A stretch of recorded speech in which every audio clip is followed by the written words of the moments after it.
Halo, selamat datang adik-adik semua ya di channel Simat ya. Jadi hari ini kita akan membahas mengenai barisan dan deret geometri ya. Jadi seperti halnya aritmatika, geometri juga punya sifat ya. Jadi kalau Pak buat nanti misalkan nanti ada U1 ya, ada U1, ada U2, ada U3 sampai nanti UN ya. Nanti sifat dari geometri ini rasionya harus sama ya, rasionya itu harus sama. Rasio itu bagaimana, Pak? Rasio itu perbandingan ya antara U2 dengan U1, nanti hasilnya harus sama dengan U3 per U2 ya. Atau nanti sampai akhirnya adalah UN dibagi dengan UN min 1 ya. Nah, dari sini kalau ini Bapak kali silang berarti sifatnya apa? Berarti U2 kuadrat akan sama dengan U1 dikalikan dengan U3 ya. Jadi nanti kalau ada tiga suku geometri yang diketahui, gunakan sifat yang ini. Oke, yuk. Sekarang yang kedua, untuk menentukan notasinya ya. Kalau U1 ya itu selalu kita anggap menjadi A. Biasanya itu menjadi A ya. Dan U2 itu kita kalikan dengan bilangan R ya. Dan U3 itu adalah A R pangkat 2. Selalu berkurang-kurang satu deh ya. Berarti kalau nanti Bapak minta U4 itu apa?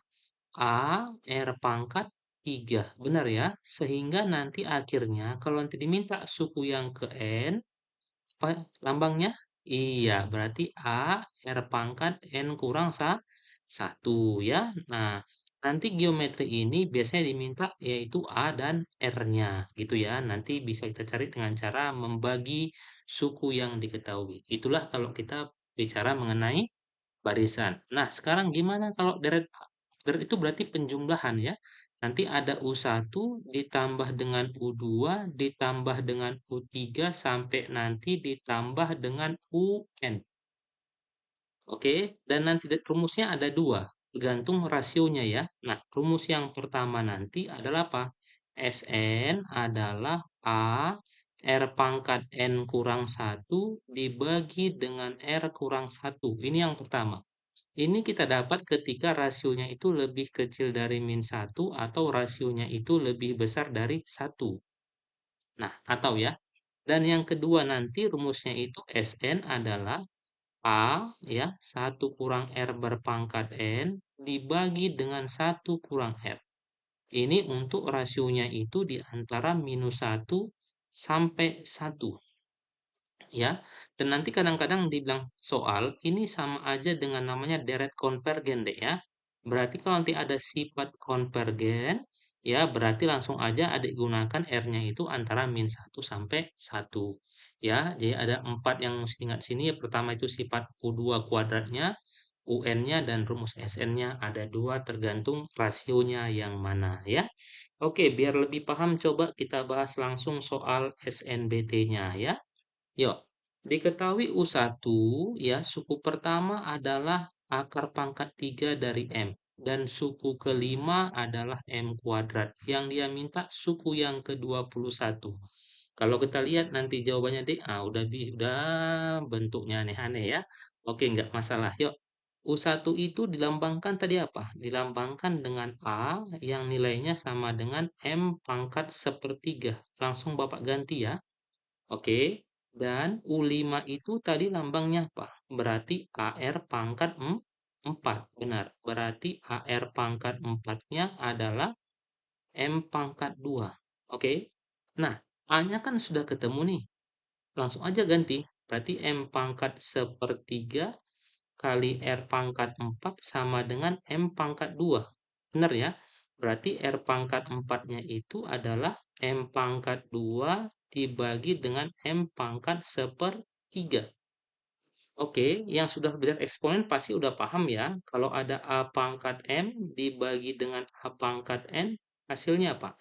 A berpangkat M kurang N. Sehingga nanti R pangkat 4 ini nanti Bapak kurangkan.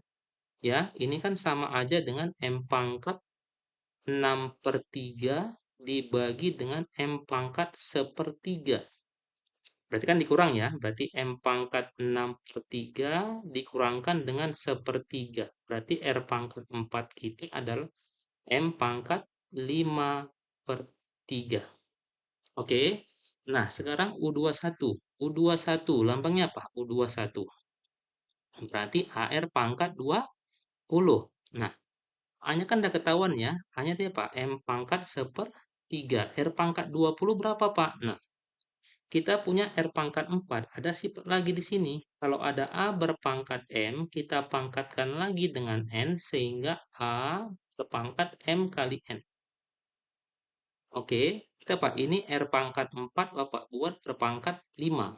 Ya, sorry, ini R pangkat 4, ini berpangkat 5. Kalian kita tahu R pangkat 4 ya.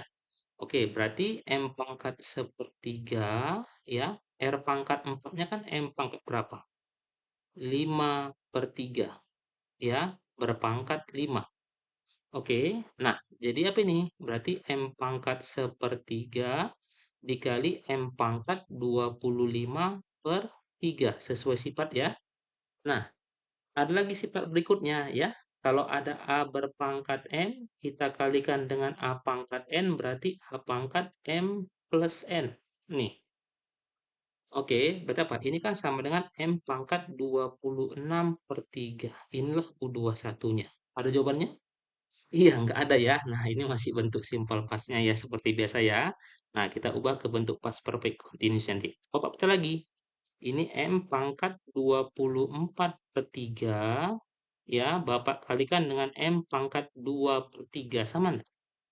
Sama. Berarti Bapak sambung kemari ya. Berarti U21 sama dengan 24 bagi 3 berapa? 8. Berarti M pangkat 8 kali M pangkat 2 per 3. Ada pangkat 8? Ada, sudah ketemu. Ya, tapi ini belum sama. Ya udah, kita ubah lagi bentuknya ya. Kemana ini? Bentuk past perfect continuous simple plan-nya ya. Oke, coba ya. Berarti M berpangkat 8 ya. Ini akar pangkat 3 dari M berpangkat 2. Ada jawabannya? Ada yang ayam. Oke, gampang ya. Nah, jadi kamu harus ingat apa sifatnya, U1 lambangnya apa, U2 lambangnya apa, dan ini memang dihubungkan ke materi eksponennya, jadi memang harus bisa memahami materi matematika yang lain. Oke, kita masuk soal SNBT yang lainnya.